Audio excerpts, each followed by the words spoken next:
Can I tell you something a little sad? Sometimes, after a relationship ends, you realize you're not only grieving the person, you're grieving yourself, the version of you that existed before all the anxiety, before the overthinking, before checking your phone started controlling your mood. And maybe the hardest part is, you don't even notice it happening at first.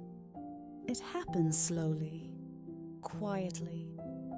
You start adjusting yourself little by little. You become more patient, more understanding, more careful. You tell yourself relationships take work, so you keep trying harder. You stop bringing up things that hurt you because you don't want to seem dramatic. You start rereading messages before sending them, making sure you don't sound too emotional, too needy, too much. And without realizing it, you slowly start shrinking yourself. I think a lot of women know this feeling. That feeling of becoming emotionally exhausted while still pretending everything is okay. You're smiling, still showing up, still replying, haha, yeah, even though your chest feels heavy all the time. And maybe nobody notices. That's the scary part. Your friends still think you're okay. Your Instagram still looks normal. You still go to work, still go outside, still function. But inside, you feel tired in a way sleep can't fix. I think emotional exhaustion changes people quietly, not dramatically. You just slowly stop feeling like yourself. The things that used to make you happy start feeling far away. Music doesn't hit the same. You stop laughing as much. Even your energy changes. And one day, you look at old photos of yourself and you notice something. That girl looked lighter, not prettier, not happier all the time, just lighter. Like life wasn't sitting on her shoulders yet. I remember after one heartbreak, I found an old video of myself laughing, and it honestly shocked me because I realized I hadn't heard myself laugh like that in months. Not a polite laugh, a real one. The kind that happens naturally, without forcing it. And I think that's when it finally hit me. I wasn't only missing him, I was missing myself. The girl who slept peacefully, didn't panic over delayed texts, didn't overanalyze energy changes, didn't wake up already emotionally tired.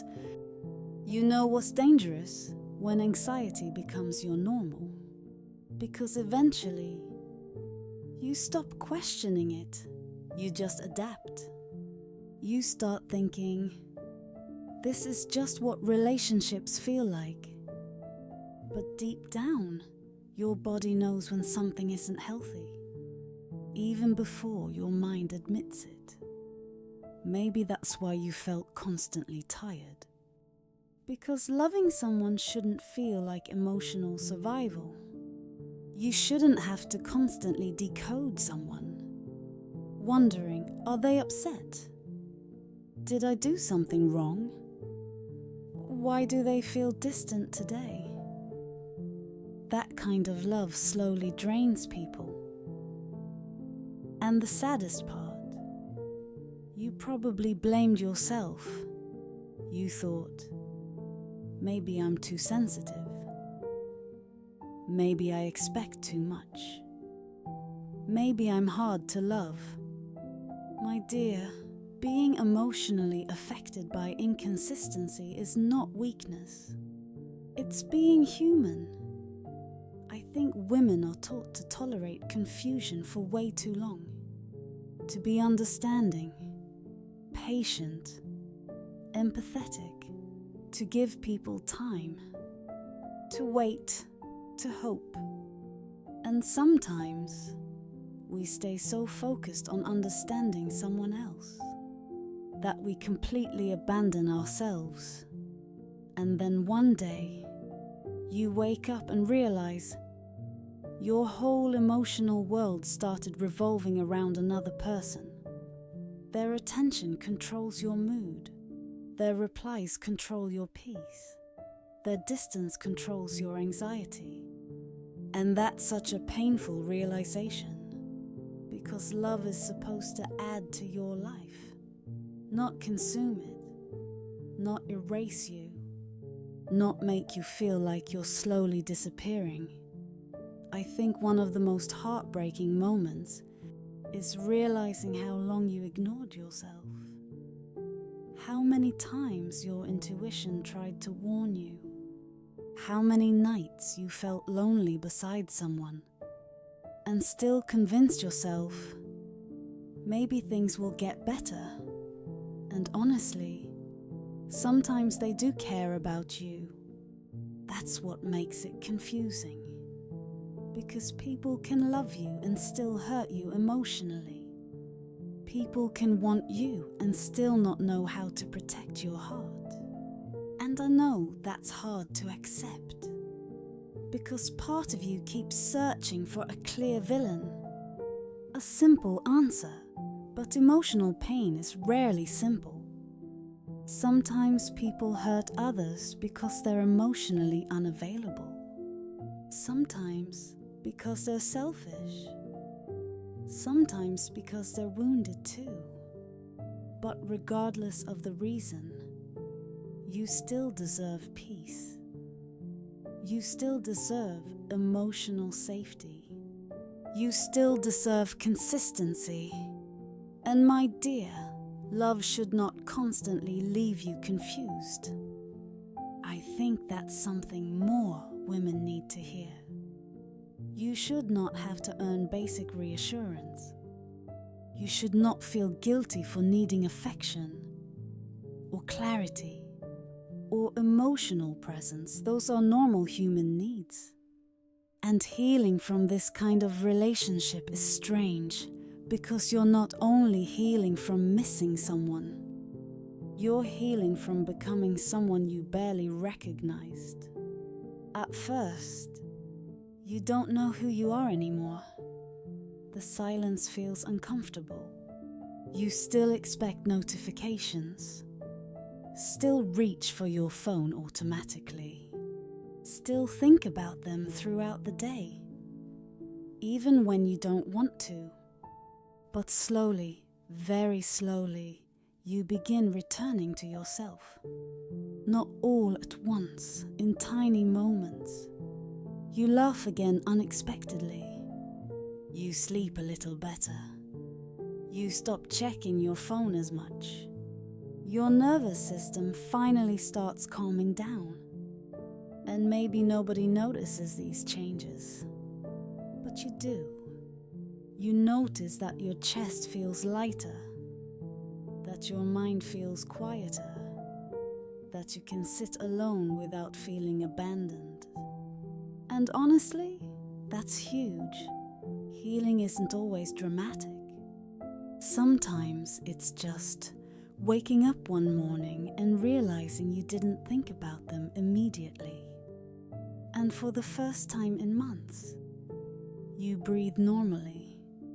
I think people underestimate how much emotional chaos affects the body. Constant anxiety changes you physically. It exhausts your nervous system, makes you hyper-aware, hyper-vigilant, always emotionally preparing for disappointment. That's not love. That's survival mode. And my dear, you deserve relationships where your body feels safe, where your mind feels calm, where affection isn't unpredictable, where you don't constantly wonder if someone still cares.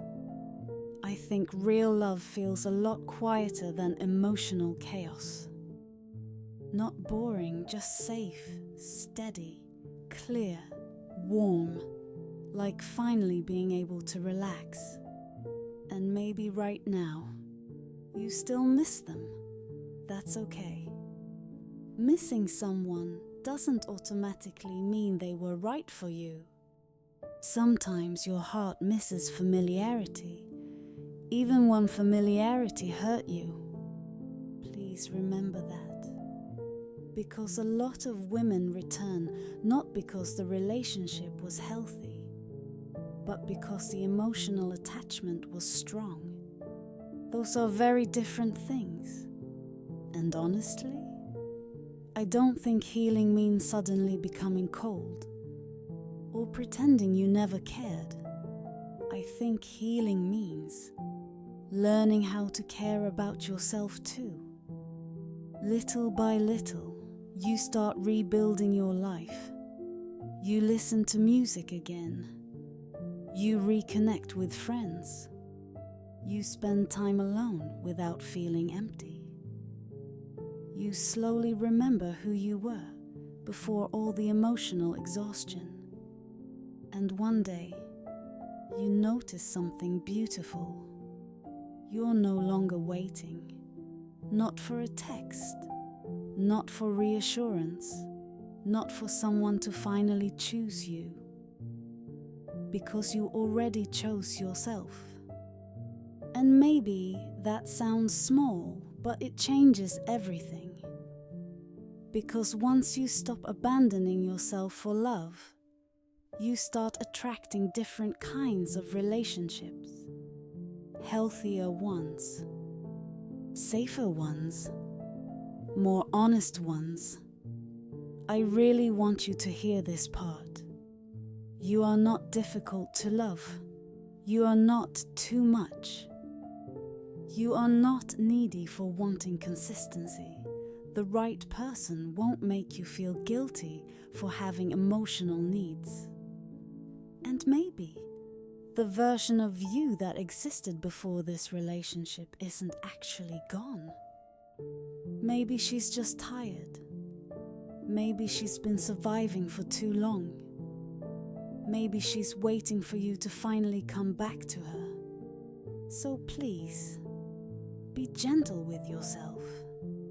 Healing from emotional exhaustion takes time, especially when you spent months or years living in constant emotional uncertainty. You deserve softness. You deserve rest. You deserve relationships that don't constantly wound your nervous system. And most importantly, you deserve to feel like yourself again. Maybe that's the real healing. Not forgetting them, not becoming emotionless, but slowly finding your way back to the girl who existed before the anxiety, before the waiting, before the confusion, before love started hurting more than it healed. And my dear, I promise you, she's still in there, waiting for you,